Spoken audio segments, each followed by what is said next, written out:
ছাত্র সংসদ নির্বাচন হয়েছেন, তারা জিতছেন, ভেরি গুড, কংগ্রাচুলেশনস, তারা ফাংশন করুক। কিন্তু 12 মাস একদিনের মাথায় আবার একটা ছাত্র সংসদ নির্বাচন হওয়া লাগবে প্রত্যেকটা জায়গায়। ইনস্টিটিউশনাল রিগিং হয়েছে, ইনস্টিটিউশনাল ইঞ্জিনিয়ারিং হয়েছে, সেটা আমি মৃত্যুর আগ পর্যন্ত বলবো। দেখেন আসলে ওনাদের রাজনৈতিক কৌশল, ওনারা কোথায় কৌশল ব্যবহার করবেন, কোথায় অপকৌশল ব্যবহার করবেন, সেগুলো ওনারা করতে পারেন। এটা নিয়ে আসলে আমরা যখন জাতীয় গণমাধ্যমে কথা বলতে আসি, আমাদের আসলে আমি যদি আসলে ভাইয়ের প্রশ্নটা থেকে একটু অ্যাড করি যে হচ্ছে যে আসলে পরাজয়ের কারণ কি, এখানে আসলে ডিসকোর্সের একটা বড় অন্য ক্রাইসিস তৈরি হয়েছে। যে আমরা ধরেন আপনি 2টা প্রশ্ন করে ফেলেছেন, 2টা প্রশ্নই শিবির নিয়ে। তবে ভালো বলি খারাপ বলি, আমার শিবিরকে নিয়ে কথা বলতে হবে, এবং ঘুরে ফিরে ডিসকোর্সের প্রসঙ্গ শিবির।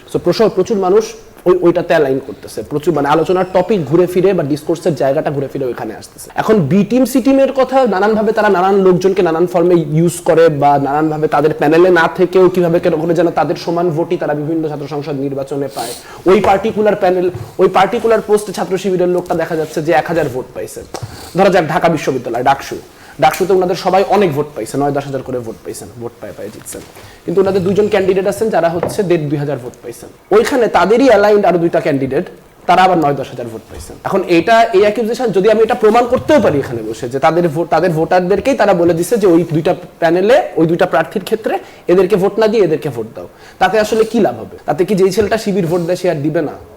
অপকৌশলের এখানে যে অপকৌশল যেখানে ব্যবহার করা হয়েছে বা বিভিন্ন রকম অনৈতিক কাজকর্ম করা হয়েছে এবং নানান ফর্মে ইনস্টিটিউশনাল রিগিং হয়েছে, ইনস্টিটিউশনাল ইঞ্জিনিয়ারিং হয়েছে, সেটা আমি মৃত্যুর আগ পর্যন্ত বলবো। কিন্তু মুশকিলটা হচ্ছে আমরা আসলে সামনের দিনের ডিসকোর্সটা করতে চাই। কারণ ছাত্র সংসদ নির্বাচন একটা হয়েছে, মিফতা এখানে আছেন, ছাত্র সংসদ নির্বাচিত প্রতিনিধি। ওনাদের 12 মাসের পরে 12 মাস একদিনের দিন কিন্তু ওনাদের পক্ষে আসলে এখানে নির্বাচন না দিয়ে থাকাটা কঠিন হবে। আমরা অলরেডি ওই পলিটিক্সটা শুরু করতে চাই। ছাত্র সংসদ নির্বাচন হয়েছেন, তারা জিতছেন, ভেরি গুড, কংগ্রাচুলেশনস, তারা ফাংশন করুক।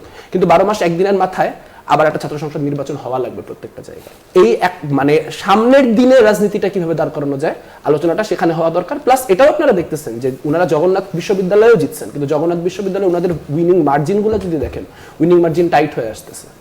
এবং আরো 2-4 মাস যাক, লেজুর ভিত্তির রাজনীতির বিরোধিতা করে কারা বিশাল বা ক্যাম্পাসগুলোতে মব সৃষ্টি করে লেজুর ভিত্তিকতার এত বিরোধী কথাবার্তা বলে তারপর দাঁড়িপাল্লার জন্য সারা দেশে ভোট চেয়ে বেড়াচ্ছেন, তাদেরকে মানুষ দেখতেছে, তারা এক্সপোজড হচ্ছে, সাধারণ শিক্ষার্থীদের কাছে তারা এক্সপোজড হবে। আমাদের যারা অপরাপর ছাত্র সংগঠন আছে তাদের কাজ হচ্ছে নিজেদের পলিটিক্সটা স্টুডেন্টদের সামনে রাখা। আমরা দীর্ঘদিন একটা অ্যাপলিটিক্যাল সিচুয়েশনের মধ্যে ছিলাম, সেখান থেকে অ্যাপলিটিক্সের সুবিধা নিয়েও কিছু ছাত্র সংগঠন রাজনীতি করছে। এই জায়গায় দাঁড়ায় আমাদের কাজ হচ্ছে আমাদের বিকল্প প্রস্তাবগুলি কি সেগুলি দিতে থাকা এবং জনগণের উপর ভরসা রাখা।